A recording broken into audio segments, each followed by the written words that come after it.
Good afternoon and welcome to part 2 of the UK Photonics Industry Update 2021. In this part we're going to look at the regional breakdown of photonics across the UK and the industry structure and its composition.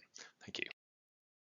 So if we look at regional output based on locations where we know them, the heat map on the top right there is new, but you will be hard put to see any difference from the heat map 2 years ago. It's broad UK spread, and that distribution is mostly unchanged over the last 2 years. And there are 8 regions with close to £1 billion worth of photonics output. If you look at regional productivity, well, I say the national average is just over £85,000 per employee, with the regional variations from 75, 76 to over £100,000 per employee.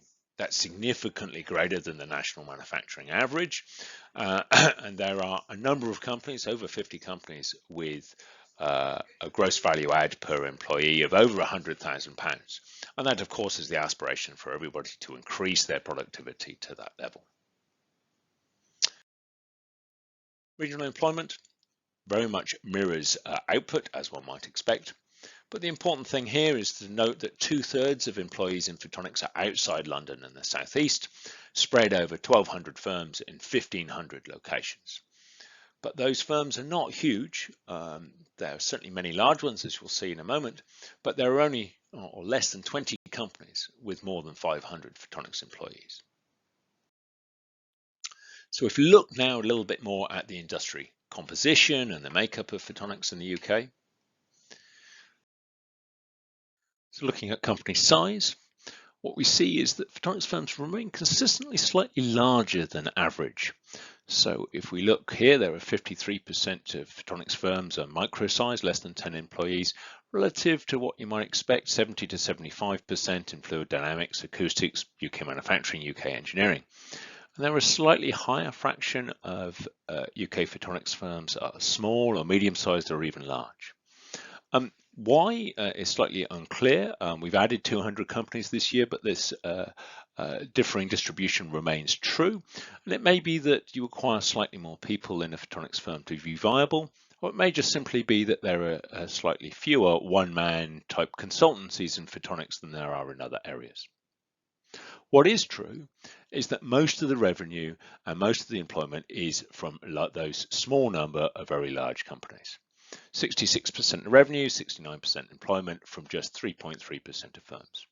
It may be surprising, but it's absolutely in line with SPA's numbers for global photonics and also what happens if you analyze UK acoustics or UK fluid dynamics. Essentially, the very large number of small companies, although individually they employ not a great number of people, when you multiply the number of firms by the small number of employees, it does not get to a bigger number than the large firms, the small number of large firms that employ a large number of people. And that's one of the reasons that we see an emphasis on how do you grow companies through from being small, medium to large, because they become more productive at the larger size and employ a total of more people. And that's true in photonics as it is in most other industrial sectors. So an additional piece of analysis I've done for this year is to look at company birth rates and look at how many companies are formed in the photonics field every year. And if you look back over 20 years, you'll see 33 new photonics companies are founded annually on average over 20 years. But only 5 have been founded in 2019 and 2020, 5 or 6. Now, initially, you might think that was due to COVID-19, but actually it's mostly to do with visibility. When I repeat this analysis for the previous, as if it had been done 2 years ago, I see the same hole for the preceding a year or so. And that's because it takes time for a new company to become visible to the photonics leadership group, to us. It's founded, often remains very quiet. And indeed, I've added 2 or 3 new companies to the list since I did this analysis. So this is mostly visibility. But if you look back in time, if you look back to 2000, you can see following the dot-com crash, there was a drop in the number of company formations followed by a bounce. It will be interesting to see if we see the same drop and bounce post-COVID. Concludes part 2, looking at regional breakdown of the industry and the structure across the UK. Do join us for part 1, where we talked about the headlines of the $14.5 billion UK photonics industry, and part 3, where we look at the broader economic impact, comparison to other sectors, and policy developments coming up in the future.